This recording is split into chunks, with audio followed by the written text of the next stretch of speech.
अस्सलाम वालेकुम दोस्तों।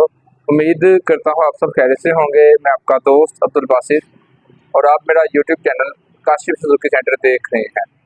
तो जिन्हें आने वाले दोस्त सबसे पहले मेरे चैनल को सब्सक्राइब करें और वीडियो को लाइक करें ताकि मेरी मज़ीद आने वाली वीडियो अब तक पहुँच सके। शुक्रिया। तो जी दोस्तों, आज का जो हमारा टॉपिक है सुजुकी GS 150 बाइक के ऊपर है।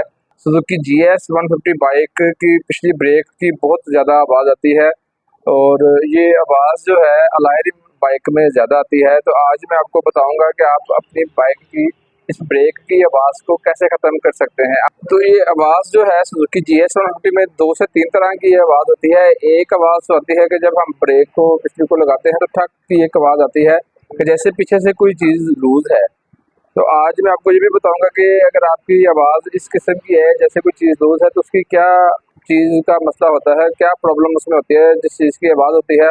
और दूसरी आवाज़ इसकी होती है कि जैसे ही हम अपनी बाइक की ब्रेक लगाते हैं तो इसके पिछले ब्रेक शूओं वाली जगह से या आप कह लें कि पिछले रिम में से चूं चूं की आवाज़ आना शुरू हो जाती है। वो इतनी तेज़ आवाज़ होती है किसी टाइम पे कि वो आवाज़ जो है हमारे दिमाग में लगती है। जी दोस्तों, ये एक बाइक मेरे पास है आई हुई है। जैसा कि आपको मैंने बताया कि इसके 2 तरह के मसले होते हैं आवाज़ के। सबसे पहला जो मसला होता है इसकी ये पतरी आप कह लें, ये इस पतरी का जब ये नट बोल्ट लूज़ हो तो उस सूरत में भी जब हम ब्रेक को लगाते हैं तो इस जगह पर प्ले आ जाती है जिसकी वजह से आवाज़ आती है। हम जब ब्रेक लगाते हैं तो एक तो इसकी वजह से ब्रेक सही नहीं लगती और एक आवाज़ आती है। 14 नंबर की चाबी की मदद से आप इस नट को चेक कर लें। और दूसरा जो दोस्तों हमारा मसला होता है आवाज़ आने का, या तो आपकी बाइक के पिछले ब्रेक शू बिल्कुल ख़त्म हो, उस सूरत में भी आवाज़ आती है। अलायरिम मॉडल में ये मसला बहुत ज़्यादा है, उसमें सुजुकी के ओरिजिनल ब्रेक शू जो है बिल्कुल भी सूट नहीं करते। जैसा कि ये बाइक मेरे पास आई है सुजुकी GS 150 स्पेशल एडिशन। इस बाइक के ब्रेक शू जो हैं बिल्कुल ठीक हैं, इसमें फिर भी आवाज़ आ रही है। तो इसकी आवाज़ हम किस तरीके से ख़त्म करेंगे? इसकी आवाज़ ख़त्म करने का बेहतरीन तरीक़ाकार ये होता है कि हम अपनी बाइक के ये लिंक वाली जगह पर इस स्प्रे का हम इस्तेमाल करें। मैंने अपने बहुत सारी वीडियो में स्प्रे का मुतालिक बताया हुआ है कि आप भी अपने घर में ये स्प्रे लेके रख लें। आपकी बाइक के क्लच आपकी बाइक को ऑयलिंग के लिए ये स्प्रे इस्तेमाल होगा। इसके रेस की केबल में, क्लच की केबल में, किसी भी जगह पर आप ये स्प्रे इस्तेमाल कर सकते हैं। बहुत ही फ़ायदा है स्प्रे का। M40 के नाम से ये स्प्रे है। ये स्प्रे मैंने जो है इसके लिंक में किया हुआ है। आप जब भी अपनी बाइक की केबलों में ऑयलिंग करते हैं 10 दिनों बाद या 12 दिनों बाद, तो इस लिंक वाली जगह पर भी आप ऑयल लगा सकते हैं।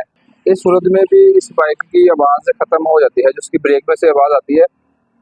अगर इसके बाद भी आवाज़ ख़त्म ना हो तो फिर हमें इसके पिछले व्हील को खोलना पड़ता है, इसके ब्रेक शूओं को साफ़ करना पड़ता है। अब ये जैसा कि आपको एक मैं ब्रेक शू दिखा रहा हूँ, ये पुराने ब्रेक शू हैं तो इसमें भी आवाज़ है थी। तो इन ब्रेक शूओं को बदलने की एक ये वजह बनी है कि एक तो इनका लेदर बहुत ज़्यादा ख़त्म हो गया है और दूसरा जब भी आप अपनी बाइक के ब्रेक शूओं को खोलें इसको ग्रीस लाजमी लगाएं स्प्रिंगों के ऊपर। इस ब्रेक शूओं के ऊपर, ये स्प्रिंगों के ऊपर ग्रीस लगी हुई थी तो ये ब्रेक शू इतना टाइम निकाल के मैं इसमें सिर्फ आवाज़ जब आना शुरू हुई थी वो इसका ये लेदर जो ख़त्म हो गया उस वजह से इसकी आवाज़ आना शुरू हो गई थी। बाज़ दफ़ा ये होता है कि लेदर हार्ड भी हो जाए तो उसकी वजह से भी आवाज़ आ जाती है। अगर आपकी बाइक की एडजस्ट अगर आपकी बाइक की ब्रेक शू की एडजस्ट बिल्कुल शुरू में हो तो कोशिश करें कि इसके लेदर को जो है आप एक बार रेगमाल की मदद से साफ़ कर सकते हैं। उसके बाद आप ये देख सकते हैं कि रेगमाल की मदद से अब हम इन पुराने ब्रेक शू को साफ़ कर रहे हैं तो इसकी हालत जो है पहले से बहुत ज़्यादा बेहतर हो रही है।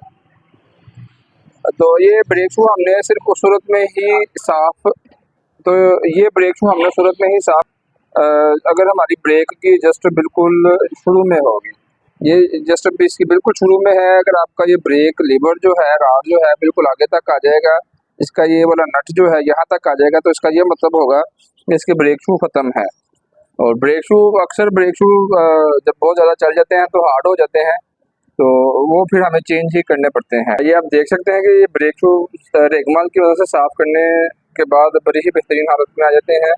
हम उसके बाद इसकी हब को भी रेगमाल से साफ़ कर लेते हैं। इससे ये होता है कि इन ब्रेक शू की लाइफ जो है वो काफ़ी ज़्यादा बढ़ जाती है। तो जी दोस्तों, इस तरीके से आप अपनी बाइक में से जो ब्रेक की आवाज़ आ रही है उस आवाज़ को ख़त्म कर सकते हैं। कोशिश करें कि अपनी बाइक में आप जेन्युइन ब्रेक शू का ही इस्तेमाल करें। सुजुकी GS 150 में अगर आप लोकल ब्रेक शू लेकर डालते हैं तो वो ब्रेक शू इसमें बिल्कुल भी नहीं चलते। तो जेन्युइन ब्रेक शू आपको किसी भी शोरूम से लेते हैं या किसी भी आप डीलर उनके लेते हैं तो तकरीबन आपको 700 से 750 की रेंज में ये ब्रेक शू मिल जाते हैं। जेन्युइन ब्रेक शू की लाइफ ज़रा ज़्यादा होती है। कुछ दोस्त हजरात ये करते हैं कि इसमें होंडा डिलक्स के भी ब्रेक शू डलवा लेते हैं, वो ब्रेक शू इसमें बिल्कुल भी ठीक नहीं चलते और इसकी स्लीप को भी ख़राब करते हैं।